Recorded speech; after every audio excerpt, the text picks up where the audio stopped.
Hey, and welcome to podcast episode number 2 in the Age of Beauty podcast. So today, Jessica and I are going to take our first dive of many into the Age of Beauty book and the companion workbook that go along with it. And the reason for this is, as we mentioned in the last episode, there is a lot of common experience that we share as women as we age. And this book and this podcast is a way for us to acknowledge where we are, but more importantly, know what we can do about it as individuals, as friends, as women going through this journey together. So in today's episode, Jessica and I are going to talk about, honestly, why we feel the way that we do about aging in the first place.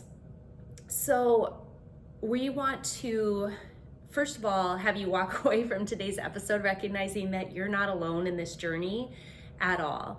How you feel the way you do about aging and some of the struggles you have with it is completely normal. And a lot of other women that whether you're talking about it with them or not, are going through the same thing. Maybe slightly different rendition of it, but a similar process. And so to start us out, Jessica, can you share a little bit from your perspective around just like beauty industry standards, any stigma you've experienced around aging and how that's impacted you? Yeah, I feel like it doesn't matter where you look, whether it's on TV, on social media, magazines, just everywhere, movies. Women that are 20 are playing 40-year-olds. It's just insane. And I feel like our standard of what is beautiful is youth and lots of energy and all of these things, and it's not sustainable. And so I know that I feel a pressure to look young, and I believe it's because of everything that we're kind of seeing. And I think it's our society. It's everything that we see is young is beautiful. And it's really not that way in other countries either, right, Case? Like you've kind of shared with me some of that. Yeah. So it's hard for us to see what else is out there because most of us listening, like Jessica and I, we have grown up in the culture here, which is very much one of showing us an image of what it means to be beautiful, what it means to be youthful and energetic, and the standard of like flawless skin and thick hair and lots of energy is something that's very prevalent in America and honestly a lot of Western cultures, but it's not that way everywhere. And the woman who first brought this to light for me was Dr. Becca Levy. She's a Harvard professor with her PhD. She's done a ton of research. She's also author Breaking the Age Code. And she helped me see for the first time that there are a ton of cultures that look at aging very differently than how we do in America. And specifically, there are cultures that really value their elders, that they look forward to the wisdom and the life experience and learning from them and really celebrating that age and that experience that they've had, having the honor of having them be involved in raising their children and grandchildren and just carrying on tradition and values in a way that frankly we kind of shun or shy away from in the US. And in her research, what was really fascinating to me is that she was the first one to prove that independent of all other factors like socioeconomic status, lifestyle, diet, exercise, things that can otherwise impact longevity, once you factored out or accounted for all of those things, that if you as an individual have positive beliefs about aging and look forward to the process and actually could celebrate it, it can impact your longevity up to 7.5 years. So we've always known, or we've heard for quite some time, the power of our beliefs. It comes through in placebo effect and all these ways that we're recognizing the power of our mindset and our belief system. But what I love about Dr. Levy's work is she tied the theory to a scientific outcome, where when changing beliefs around aging is implemented in a successful way through cultural norms, but also things that we'll share with you in the book and workbook and through this podcast, that it can actually impact longevity. And it doesn't even talk about how much better those years could be when you actually feel good in your own skin and you're embracing aging and celebrating it, as opposed to dreading your next birthday. So we just wanted to start there to... Yeah, it's very powerful. Yeah, and just help you recognize that, like, if you're feeling kind of cruddy about the fact that you're getting older and it's harder to maintain this image, you're not alone. We've struggled with it. I think a lot of women do. And so that's why we're doing this. Absolutely. And I think, one, to go back to talking about just our society not having our elders and people that have so much wisdom, and just bringing all of that into how we feel about aging, I think is sad. You know, I think about whenever I'm with Casey's mom, I learn stuff. And I mean, she's the one who taught me about dermaplaning my face. I had no idea. She's like, yeah. She's like, my sister just told me I need to start shaving my face. And I'm like, what? Tell me more. And just my parents. I mean, you know, I just feel like we really need to change that in our society. I really feel like it would be so beneficial for all of us to be around people that are older than us and learn from them and just embrace that part of it. I think it would help us age easier. Yeah. I really do. And then getting back to this research, I mean, maybe if people listen to our podcast, they'll all live 7.5 years longer. That would be cool. And we will, for sure. Yeah, because we're having fun. Because we're having fun, and we're going to enjoy this process of aging as much as we can and help each other and laugh. And yeah. So anyways, I think that is great research. I think it's really interesting and it's helpful. Yeah. And what you just said around, like, we're going to have fun, we're going to hopefully live longer, like, we're going to enjoy the process and embrace it. That's a choice that Jessica and I get to make. It's a choice that you get to make too. And I know that can seem a little hard to embrace or fully understand what we mean at this stage, but that's what we're going to bring to you week after week, is ways for you to start changing your belief system around it in a real way that allows you to enjoy the process more. Because, hey, we're going through it anyway. Why not just have fun with it and, like, make the best of it all? Yes. And, you know, the alternative is, we do live in a society where there is an image of what it means to be, like, worthy, valuable, complete, whole, and, like, gorgeous, if you will, as a woman. And it's a standard that we all have in our minds. You know, maybe for you, it's around making a certain amount of money, or weighing a certain amount, or, you know, having a certain external appearance about you, or having a certain outfit that makes you feel confident. There's nothing wrong with wanting those things for your life and for yourself. But what can be tricky is when we have this bar in our mind that we've set of what it means to be all these things and to feel, like, beautiful in our skin as we're aging. These external things that we define are going to get harder to keep up with the older we get. So yeah, when you're young and you've got more energy, maybe it is easier to exercise and you've got a little bit more metabolism before the hormonal changes, so you don't have to work as hard to maintain whatever standard there is.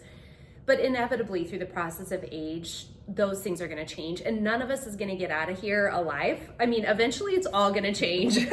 I hate to say it, but, like, we are going to get gray hair. Our skin's going to sag. It's going to thin. Like, we will go through metabolic changes. Our hormones are going to shift.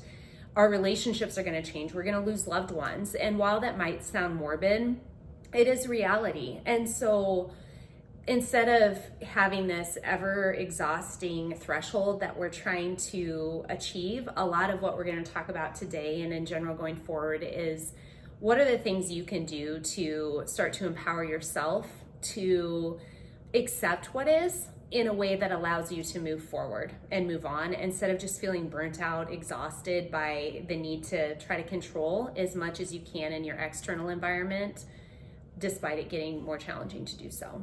Yeah, and it does begin to be quite the ordeal to try and look the same as you did in your 20s. I mean, it could be a full-time job. And we've tried. I mean, it does take a long time to get this hair to look this way. That is for one thing. But it can be exhausting. And so if that is truly your focus and you're not able to do all of those things anymore, then you're going to be in a hard spot. Yeah, feeling tired, run down. Yeah, there's just more and more things. And there's more and more things you can pick apart when you look in the mirror. Yeah, for sure. And then you're, oh, I should do something. Oh, I don't know about that. Oh, now am I going to have to do, you know? Mm-hmm. For instance, nobody tells you when you're like 43 that your eyebrows disappear. Like, where do they go? I don't know, but the pencil helps. We both filled in for today. I'm like, every day now. I'm like, I guess this is part of my daily thing. I have no eyebrows. I literally feel like I woke up one day and I never used to do anything with my eyebrows. They were just there. Yeah. And now I feel like when they're, where are they? This is crazy. So you can just keep on adding, and it can be a lot. And so we are going to talk through a lot of those things and hopefully kind of help you along. Yeah. I'm going to keep filling in my eyebrows though, because I feel like it's a must. Yeah. Me too. So one thing that I've learned through my coaching practice, and you and I were talking about this a little bit earlier today, is just how as women, we have big hearts and we lead a lot through emotion. Mm-hmm. It's a beautiful thing. It's what makes us feminine. It's what makes us nurturing and great mothers and great caretakers and good team players in corporate settings. Like, there's so much value in it. But sometimes with a big heart, we also have this tendency to see need outside of ourselves, like see our kids struggling, our husband stressed out, some deadline at work. And we can tend to put others' needs sometimes ahead of our own and want to give and nurture in all situations. And that can be tough. Mm-hmm. Especially when it comes to like a self-care standpoint. You were talking a little bit earlier just about all that it takes to run your house and how that's impacted you. So, can you share a little bit about just some of that struggle, if you will, that you've come into? And I hope that people can resonate with this, even if you don't have 5 kids at home. But last summer was a really, really, really trying time for us. We were living in a rental house while we were building our home, which was small. And so we lived there for almost a year, but it seemed fine until summer break hit and everyone was home. All the minutes of all the days. And I thought I was going to lose my mind. And in the past, I've had struggles with summer breaks before, not to this extent, but I would kind of feel bad, like how come I'm not enjoying my kids as much as I feel like other moms are, or why is going to the pool like so hard? It should be fun.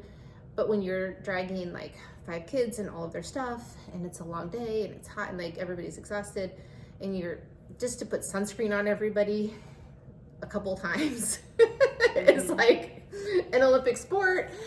And I have judged myself and felt maybe not good enough or not happy enough that we're all home in the summertime. But then this last summer, when we were all there and in a small place, and the little ones are challenging, and I just started getting even some anxiety, like some physical symptoms, and a couple panic attacks. And those are just very unusual for me. I am a very mellow person.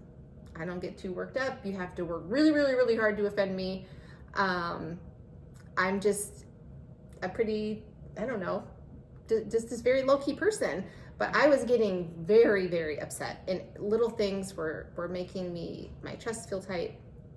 And I was just really feeling like oh my gosh, I cannot even handle being in this house with all these people by the end of the summer. Mm-hmm. And it was just really, really challenging. Yeah, that sounds like it. And then I also hear you saying a little bit in there around the self-judgment of like, oh, I should be able to do this. Summer should be fun. Like, why am I not having fun? We're at a freaking pool. It's summertime. Like, and I can totally relate to that self-judgment piece. It's been present through a lot of my life. I don't remember exactly when it started, but for me, it would show up a lot in the workplace of like just having expectations of others on how I feel like I should be doing in order, honestly, not to like get fired. But I think for me, it was more about like, oh, I always have to give so much of myself at like 110% to this. I need to get the project done. I need to get it done ahead of time. It needs to be great. Like, can't have any grammatical errors. Like, it needs to be something that maybe no one's thought of before. Like this desire to deliver above what is average or reasonable at times. And so I was very focused on what others wanted, needed, expected of me. And I do have a big heart. I do care. So I was focused on that. And I drove myself to exhaustion through the process of being so externally focused. And I guess the reason that I'm sharing this story is, you know, as we age, if we're really tied to trying to keep up with external standards of beauty, of maybe how youthful we should be, maybe what others are expecting of us, life can get increasingly challenging. It doesn't mean it's always gonna be harder and harder, you know, every year that passes. But, you know, when we've set this bar for ourselves at work, in our personal lives, with the way we look, with the way we should be as a wife, the way we should be as a mom, how summer should go when we're at the pool, and we're not there, it's really easy to self-criticize and self-judge because we're the ones who set the damn standard in the first place. Right. And so then it's like, oh, well, I said I need to be here and I'm here, so now I'm getting an F and I suck at this part of my life, and that sucks. Yeah. And so it sounds like in our own ways, we've both struggled through that. And I would say for you, it sounds like it was a little bit more of just a decided change of how you were going to be and have summer be different for you and Jeremy going forward. For me, it was forced. I mean, I just kept banging my head against the wall, doing all these things all the time. I burnt myself out. I felt like an imposter. I couldn't keep up with it, but I kept trying. And for me, it led to a lot of challenges, mostly related to health and anxiety and just how I was feeling about myself, which wasn't great, but I just kept going with it. And so for me, it was more of a forced change. But I think it's important for us to share our own vantage points because at the end of the day, it doesn't have to be forced. You do not have to wait for your life to get increasingly challenging or reach that point of anxiety or chest pain or, you know, having a bunch of health issues in order to make a decision. So you did kind of make some decisions around how things needed to be different in your family. So what did that look like? We've had some conversations already. It's February, but we're already talking about summer for next year. And, you know, I have decided that it doesn't make me a bad mom because I don't enjoy having all of my kids home all summer. And so we're looking into some camps and we're looking into some things that the kids can do to, you know, get them out of the house a little bit. And I've also realized that family vacations are trips. We call them trips. We do take the kids places, but it is not a vacation. A vacation is when I get to go somewhere with my friends or my husband, and that is relaxing and enjoyable. And when I take the kids places, it is a trip. And now we take 2 vehicles. Everybody in one vehicle makes me have to take my Xanax, which I've only taken twice in my life, but that's what I got it for, because car rides make me literally my chest hurts when they're all in the vehicle. Yeah. And that's okay too. I mean, it's just, and it's not going to be forever. They are going to grow up and they are going to be easier, and we're all going to fit in a vehicle better later. It's for now. So for now we're making changes to make it easier, and it's okay. And, it doesn't make me a bad mom. It doesn't make me a bad wife. It just means I need more help in the summers, or, I'm just the type of person who needs a little more peace and a little less chaos. Yeah. One of the biggest things I heard you say there is, I decided I'm not a bad mom. It might sound like a little thing, but that's a big thing. It is. And that's something you chose, because it is easy to just sit there in self-judgment. And yet when we do, no one benefits. We continue to have the anxiety attacks. We continue to need the Xanax. We continue to not enjoy summer. We don't step into a place of actually making change to right the dang thing and make it more enjoyable. Instead, we feel sort of victimized by our external situation, whatever that is. And tying it back to the beauty thing, an aging standard, I mean, we can just feel like, oh, woe is me. Like, I'm getting older. I don't have the energy I once did. My body's changing. This sucks. And there's that self-criticism and self-judgment that you're sitting in. But that doesn't do you any good. It doesn't do anyone any good to sit there. And yet, we've sat there. I've sat there for a long time. And that's why, again, I had to keep kind of banging my head against the wall to have a forced change, to see things differently. But you can also just make a decision like you did to say, no, I've decided that I'm not a bad mom if I do this. I've decided that I'm not a bad wife. I've decided that I'm going to enjoy aging. I decided that I'm beautiful today, even if I haven't gotten my Botox done or, my hair's turning gray. Like, who cares? We get to decide that. And again, I know us just saying this right now might seem like, really? I can just make that decision? But we're going to keep bringing you back to the power that you have in this situation and every situation you're faced with, to be the one that supports you from a loving perspective or judges you. And you get to do that. That's right. Yeah. And it is really powerful. And, hopefully you can see yourself in a situation that you have self-judged, and now you can see, that it's a mindset shift, and it does take practice, and it's not going to necessarily come easy, because I think it's easier to be hard on yourself.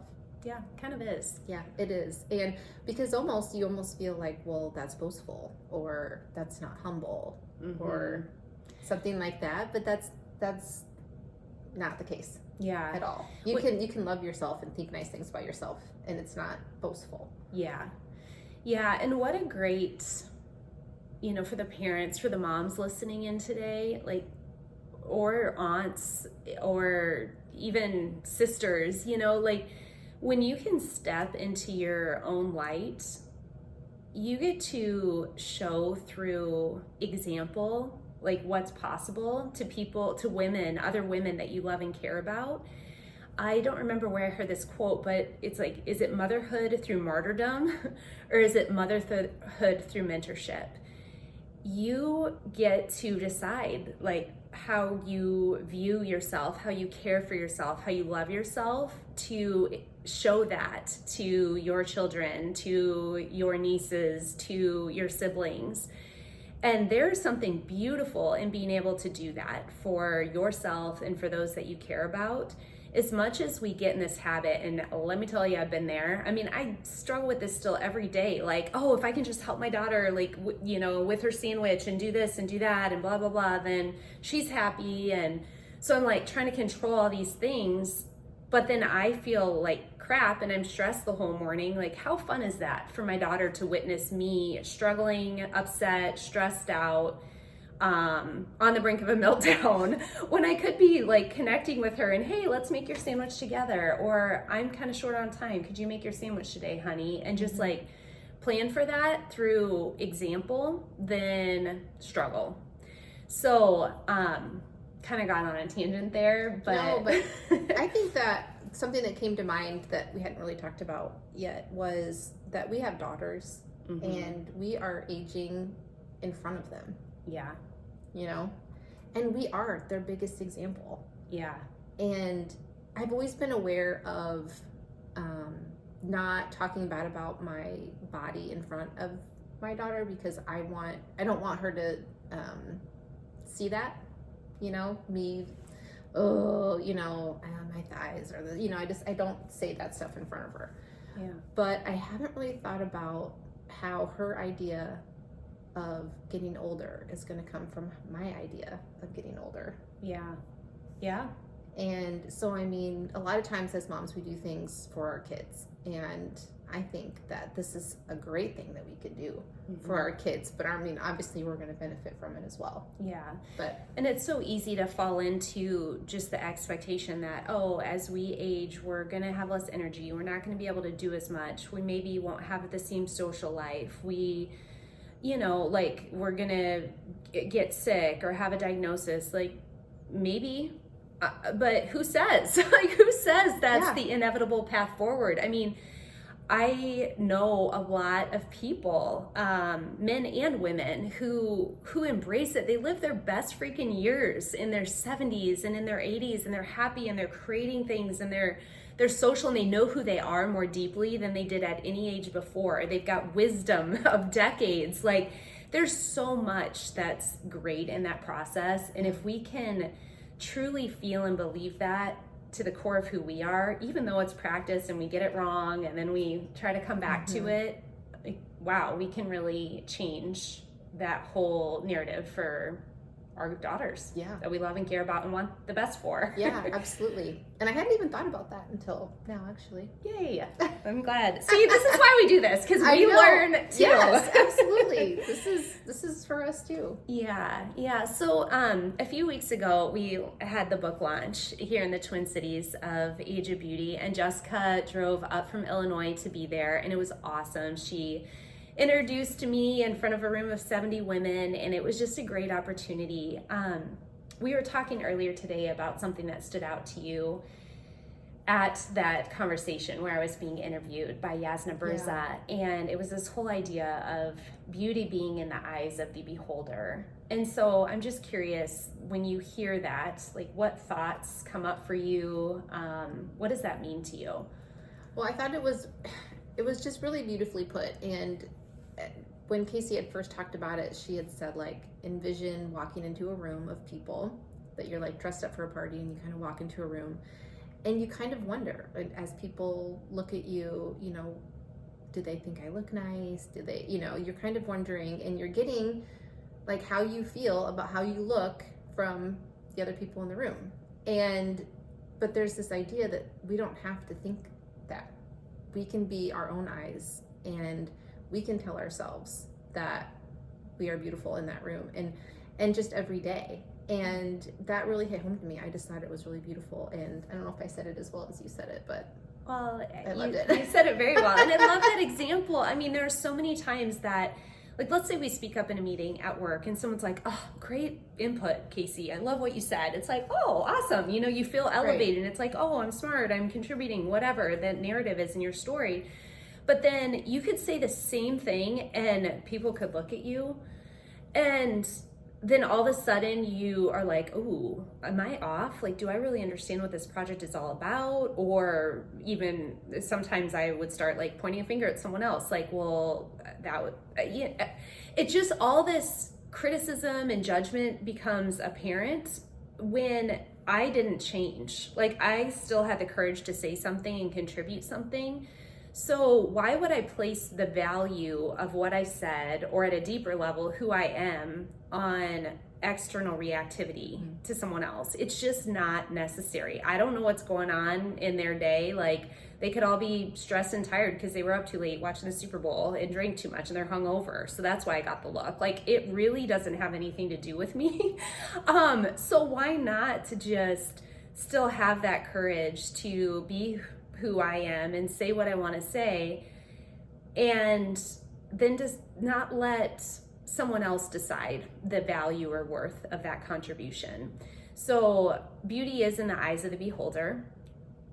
The beholder for a long time in my life was outside of me.